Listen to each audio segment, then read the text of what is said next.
There's fractions of ones, there's halves of ones, and quarters of ones. You know, the idea is about making yourself open to someone. You know, perhaps Tom becoming the one. Please welcome Adam Goldberg right here.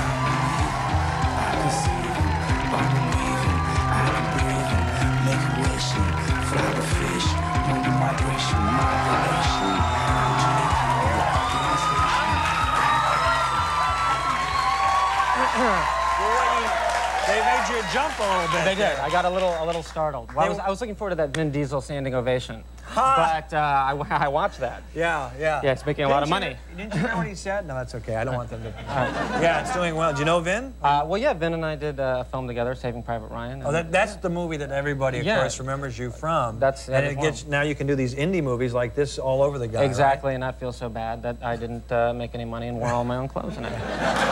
Incidentally, I almost wore that shirt tonight in that photograph there, so I'm really glad. Oh, the one over here? That you keep zooming into. Oh, how many do you have? I have 2 shirts. You have 2 shirts and you wore the other one? Yeah. Thank goodness, because that would have been embarrassing. That would have been awkward. We would have had to change the picture or something. Right, or I would just go with the tank top or something. Tank top, not a tube top, a tank top. No, you don't want any part of that, trust me. And you did have a tight grip when you came out. Now, I want to ask you about Saving Private Ryan. Did you learn anything working with Spielberg? No. The thing about that experience was it was an incredibly exhausting, kind of overwhelming, very intense thing, and so I know that we were asked a lot whether or not we had sort of observed him and that kind of thing, and that didn't really happen all that much because I was very tired and complaining quite a bit. You know, it wasn't a very fancy sort of movie set. There wasn't like craft services was like a mile away. And that sort of thing. He did do you a solid though, right? Yes, he did. He let me go for the weekend to Paris with my girlfriend at the time. There was a shot where, I guess there was supposed to be a bunch of us in the background, and I talked him out of it. Well, how do you approach him? What do you say? Well, I go, hey, Steve. Do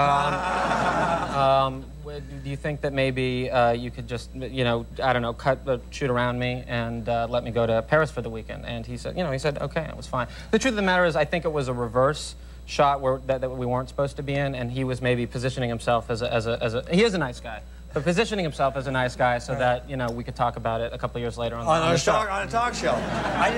All I heard from that was then girlfriend. If you go to Paris with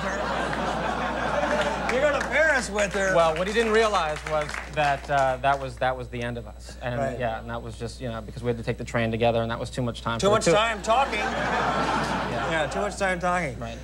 You're a fan of old Hollywood? I am a fan of old Hollywood. I made a film which is in part sort of a tribute to old Hollywood. We here at the Late Late Show love old Hollywood. I know. I see. We like I have that setting in my apartment in New York. I do. I have the entire thing. I have that whole fake backdrop. The fake backdrop in here. Because I miss LA. Are there favorite haunts that you have here in Hollywood? I do. I like Moose and Frank's a great deal. I'm sorry to say that my favorite place in all of Los Angeles was destroyed and turned into a parking lot. Which one? Nick Adele's. Oh, okay. And it was turned into a parking lot. Is it a nice parking lot? It's an incredible time. It's really like it's a really groovy. What about the Palm? The Palm is good. The Palm, I've had some bad beef experiences at the Palm. I love the Palm. No, I love the cream spinach. Yeah, well, no, I like the idea of it. I just hours later I'm ambivalent. But yeah, Nick Adele's, it was a shame. Did you ever go to? I never did go there. Well, you wouldn't know I've been about to the parking lot, and I've also had a good time in the parking lot. What was your? It no longer had the new car smell. Anyway, what was your first acting gig that you got? My first. Do you remember that? Of course you do. I thought the world was going to change the next day, and it was 2 scenes and a pilot of a show that aired for about 6 months called Gabriel's Fire with James Earl Jones. I had 2 scenes, and I was cut out. Of the show. Now, did you know you were cut out, or did you call your friend and say? No, I didn't know. You didn't know? No, the producers of that particular show didn't call me in advance to tell me that. My friends who watched it watched the closing title sequence in Wisconsin called me and said, I didn't see your name in the closing title, so I sat there reading the script of the episode while I watched the episode to see if there was possibly another place that they might have placed my scenes, and the scenes were never placed. So you called up your friends in Wisconsin and said, you got to watch, I got a little gig in there? Yeah. That's great. That's a bummer. How does a guy recover from that? I guess I probably had some drinks or something.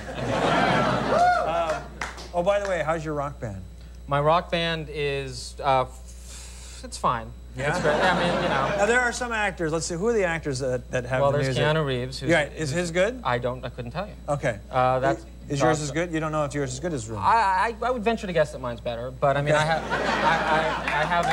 What about Russell Crowe?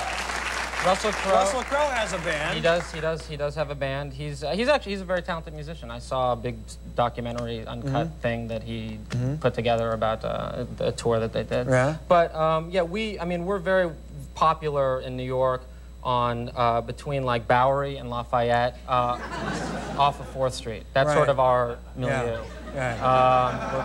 We're pretty big there. And what do you? How would you describe yourself? How do you? Who are you like? Well, you know, we're sort of indie rock. Jacob Dylan? No. Okay. No. But maybe Steve Dylan. The great Steve Dylan. Great Steve Dylan. No idea who that is. It's sort of noisy, alternative, but moody and personal. And when you're on stage, is it that shirt or the blue shirt? Which one? Oh, well, I'll change between. Oh, costume change. Well, sure. Yeah. I'll go backstage after the first 5 minutes, and then I'll hoot for more, and then I'll change into the cowboy shirt, and I come out. Yeah. In that little 3-block radius there. Yeah. Oh, yeah. Absolutely. That's good.